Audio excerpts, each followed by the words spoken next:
कुदरत के घर में किसी चीज की कमी नहीं है। इंसान जो चीज मांगता है कुदरत की ओर से निश्चय ही वह चीज उसे मिल जाती है। हर इंसान अपने विचार से मांग करता है। जिसकी पूरी लगन से जिस चीज की मांग होती है कुदरत उसे पूरा करने में संलग्न रहती है। एक मनुष्य धन की चाहना रखता है तो उसे धन मिल जाता है। दूसरा मान बढ़ाई या मर्तबा चाहता है तो उसे मान प्रतिष्ठा पदवी आदि मिल जाते हैं। तीसरा कुटुंब परिवार की इच्छा करता है तो कुदरत उसे जरूर पूरा करती है। अर्थात प्रत्येक मनुष्य अपने अपने ख्यालों के अनुसार मांग करता है, कुदरत उसी के अनुसार प्रबंध कर देती है। चाहे वह पदार्थ नित्य हो या अनित्य हो, कुदरत प्रत्येक के ख्यालों की ताजीम करती है और ये नियम आदिकाल से चला आ रहा है। इसी प्रकार जो गुरमुख आप जैसे भाग्यशाली होते हैं, जिनके दिल में भक्ति की चाहना होती है या अपने मालिक से मिलने की अंतर में उमंग गुरु को वीडियो लाइक करना, सब्सक्राइब करना प्लीज़। बहुत मेहनत है, मैं सत्संग बनाता हूँ, आप भी सत्संग बहुत ध्यान से सुनना। वीडियो लाइक कर देना, सब्सक्राइब कर देना प्लीज़। होती है, कुदरत उसको भी पूरा करने में संलग्न रहती है, बल्कि उनके ख्यालों को पूरा करने की उसे चिंता भी होती है।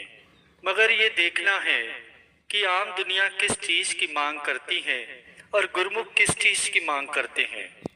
दुनिया अनित्य चीजों की मांग करती है, सारा जीवन उन नाशवान पदार्थों की लगन में ही खो देते हैं। उन्होंने नाशवान पदार्थ मांगे तो वे उनको मिल गए, लेकिन सुख शांति की प्राप्ति नहीं हुई। कारण ये है कि उनके ऐसे विचार नहीं थे। इसी कारण उन्होंने भक्ति की मांग नहीं की। भक्ति की मांग केवल उन्हीं के दिलों में ही पैदा होती है जिनके पूर्व जन्मों के शुभ संस्कार होते हैं। प्रेमी जनों के दिलों में ही ये ख्याल उत्पन्न होते हैं कि मालिक से कुछ मांगना है तो सच्ची चीज मांगी जाए। उसके घर में कोई कमी नहीं है, भंडार भरे पड़े हैं।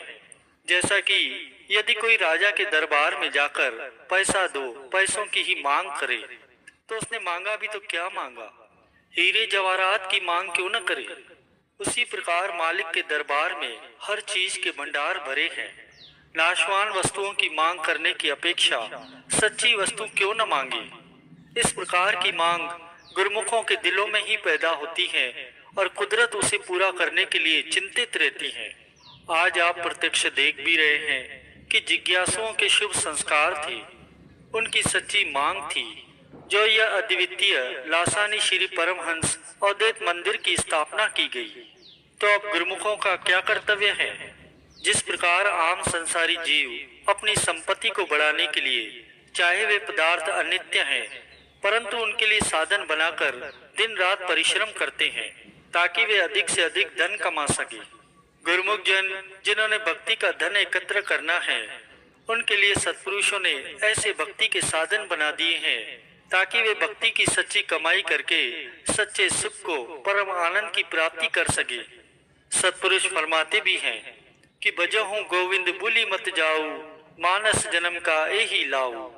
मनुष्य जन्म का लाभ इसी में है कि हर वक्त उस मालिक की याद बनी रहे, चित्त भजन बंदगी में जुड़ा रहे।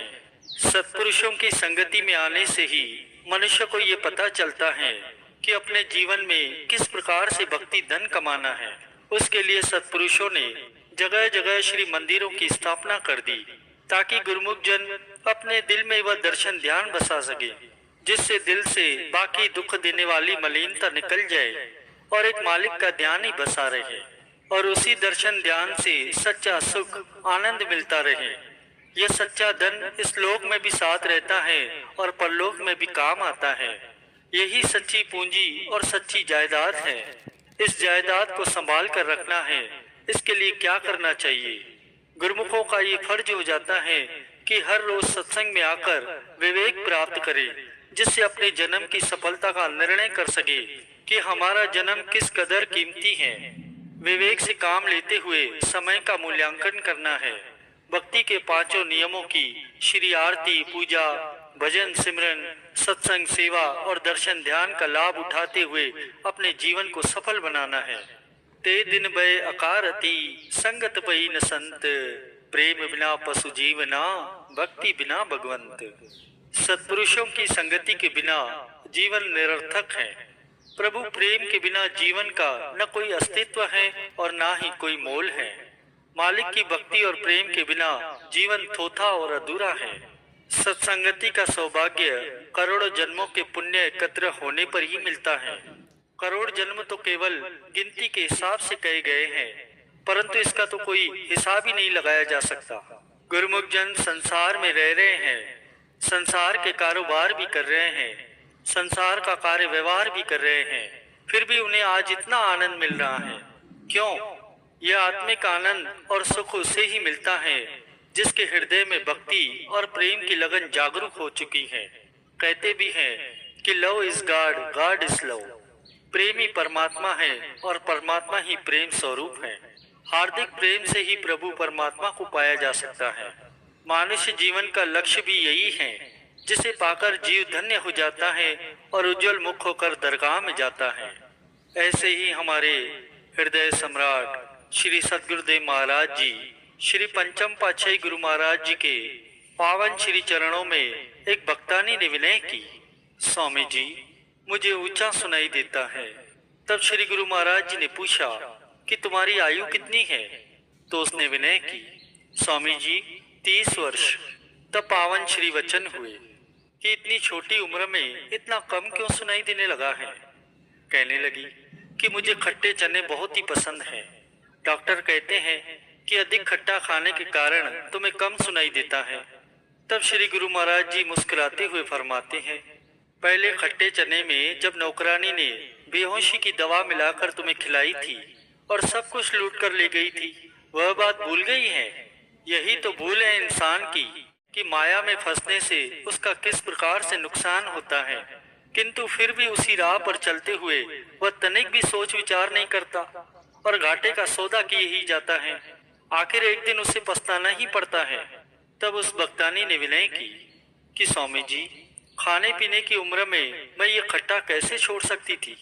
तब श्री सद्गुरुदेव महाराज जी ने फरमाया कि देख ले, एक ही रस मिलेगा, चाहे तो जीवा का रस ले लो, चाहे अपने कानों का। श्री गुरु महाराज जी की पवित्र वाणी ने उस पर जादू सा असर किया। उसने विनय की, स्वामी जी मैं आज से जीवा के रस को त्याग दूंगी, अधिक खट्टा नहीं खाऊंगी और श्रवण शक्ति को बढ़ाकर श्री वचनों को सुनकर आत्मसात करूंगी। तब श्री गुरु महाराज जी ने उसे शुभ आशीर्वाद दिया। सुख के साधन बहुत किए, दुख और चिंता बड़ी, सहजे ही सुख मिल गया जब सतगुरु शरण गई। इंसान यत्न तो सुख के लिए करता है, परंतु बदले में मिलता उसे दुख और अशांति ही है। जब भाग्यों से सत्पुरुषों की शरण में आता है, तभी इसे सच्चे सुख की प्राप्ति होती है। गुरुवाणी में वचन भी आता है, आदि व्याधि उपाधि सब नासी बिन से तीने पाप, तृष्णा बुझी पूर्ण सब आशा, चूके सोग संताप। गुरुमुखों के मन और शरीर के समस्त संशय और रोग मिट जाते हैं और वे तीनों पापों से मुक्त हो जाते हैं। उनकी सारी ख्वाहिशें ही मिट जाती हैं, सब आशाएं पूर्ण हो जाती हैं, समस्त दुख क्लेश दूर हो जाते हैं। जो सदैव अपने इष्ट देव को याद रखते हैं वे सच्चे आनंद में लवलीन रहते हैं। गुरुमुखों के सभी दुख दूर हो गए, वे सुख शांति से भरपूर हो गए। जिसने मालिक के नाम को अपने हृदय में बसा लिया वे सदैव आनंद लीन रहते हैं। वे ऐसा काम ही नहीं करते जो दुख और चिंता की ओर ले जाए। गुरुमुखों का हर कर्म उन्हें मानसिक और शारीरिक सुख देता है। जिस प्रकार संसारी जीव 10 से 20 कारोबार करता है ताकि वह चारों ओर से पैसा कमा सके, गुरुमुख जन भक्ति के सभी नियमों की श्री आरती, पूजा, सेवा, सत्संग, सिमरन, दर्शन और ध्यान की कमाई करते हैं ताकि अधिक से अधिक भक्ति धन कमा सके। गुरुमुखों, महापुरुष हमेशा जीव की भलाई के लिए ही इस संसार में विचरते हैं, जिस पर चलकर संसारी जीव अपना लोक परलोक संवार लेते हैं। वैसे भी देखा जाए कि इस मानुष्य जीवन का लक्ष्य क्या है। आम दुनिया शरीर और इंद्रियों के सुख भोगों में फंसकर अपने असली काम को भूल गई है। उसी असली काम को जतलाने के लिए ही संत महापुरुष संसार में आया करते हैं। इंद्रिय स्वार्थ सब किया, मन मांगे सो दीन, जा कारण जग सिर जिया सो दादू कछु न कीन। शरीर और इंद्रियों के सुख भोगों को भोगने में ही जीव ने अपनी सारी जिंदगी बर्बाद कर दी। जिस आत्मिक सुख को प्राप्त करने के लिए इसे ये शरीर मिला था वह काम तो किया नहीं। महापुरुष अपने वचनों द्वारा जीव को ये सचेत करते हैं कि इस फानी सुखों को छोड़कर आत्मिक सुख प्राप्त करो, तभी तो कल्याण हो सकता है। और यह नुकसान और घाटा कोई मामूली बात नहीं है। एक तरफ तो इंसान अपनी आत्मा का कल्याण करके परमात्मा से एकाकार हो सकता है, हमेशा के लिए सुखों के भंडार में मिल सकता है। कहाँ तो भक्ति से विहीन होकर नीच योनियां भुगतता हुआ जन्म मरण की असहाय पीड़ा को सहे। यह कोई रुपए पैसे का घाटा नहीं है, बल्कि कई जन्मों तक अधोगति का शिकार होना पड़ेगा, जो कि बहुत बड़ा घाटा है। इसलिए महापुरुष फरमाते हैं कि वह काम करो जिससे आपकी आत्मा सुखरूप हो सके। पलटू बचते संत जन जेकरे नाम आधार, चिंता रूपी अग्नि में जरे सकल संसार। वही जीव इस माया की अग्नि से बच सकते हैं जिन्हें नाम और भक्ति का आधार मिला है, सत्पुरुषों की संगति मिल गई है। यह अग्नि कौन सी है? इंसान जानता नहीं है कि इसके अंदर काम, क्रोध, लोभ, मोह और अहंकार, ईर्ष्या, द्वेष और तृष्णा ये भयंकर ज्वालाएं जल रही हैं। इंसान के अंदर एक का भी ख्याल पैदा हो जाए तो वह तपायमान हो जाता है, अशांत हो जाता है। ये सारे विकार दुखी करने वाले हैं। महापुरुष ही इन विकारों से छूटने का मार्ग सुझाते हैं। जो भी जीव उनके दर्शाए हुए मार्ग पर चलता है और भक्ति के पांचों नियमों की श्रद्धा से पालना करता है, वह इन सब से मुक्त होकर मालिक से जा मिलता है और अपना लोक परलोक संवार लेता है। मनुष्य संत महापुरुषों की शरण में इसीलिए आता है कि वह संसार के बंधन से मुक्त होने का अभिलाषी है। जीवात्मा जो अपने मालिक से बिछड़कर जन्म जन्मांतरों से 84 लाख योनियों के चक्कर में भटक रही है, उसे इस दुखद चक्कर से बचाकर मालिक के साथ मिलाना है।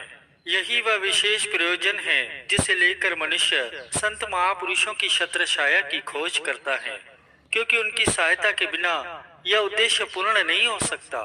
जब भाग्यों से उसकी शरण संगति प्राप्त हो जाए तो जीव को चाहिए कि जब तक उद्देश्य पूर्ण न हो तब तक उसकी दृष्टि उद्देश्य से हटने न पाए। अब विचार करें कि जीवात्मा क्यों 84 के चक्कर में भटक रही है। इसका जवाब तो संतों की वाणियों से प्राप्त होता है कि अनेकों जन्मों से जो मोह माया के मलिन संस्कार है वह जीव एकत्र करता आ रहा है, और यही जीव को बारंबार योनियों के चक्कर में डाल रहे हैं। और सारी कामनाएं ही इन योनियों का बीज है। मैं मेरी के भाव ही वे श्रृंखलाएं हैं जिन्होंने मनुष्य को संसार में बांध के रखा है। इसलिए संत महापुरुष जीव को समझाते हैं कि जरा विचार करो कि जीव कौन सी वस्तु साथ लेकर आया है। इस संसार में आकर संसारिक पदार्थों को एकत्र करने के लोभ में फंस गया है, जबकि इसे अपने हृदय में मालिक का नाम और उसकी प्रीत बसानी चाहिए थी। यह समझ और विवेक जीव को कब आती है? जब वो संत महापुरुषों की संगति में आता है। मुक्ति का इच्छुक बनकर जब जीव महापुरुषों की शरण में आता है तो वह उसे मुक्ति का साधन बतलाते हैं, और वह साधन ये है सत्संग, सेवा, सिमरन, ध्यान और भजन अभ्यास। गुरु को वीडियो लाइक करना, सब्सक्राइब करना प्लीज।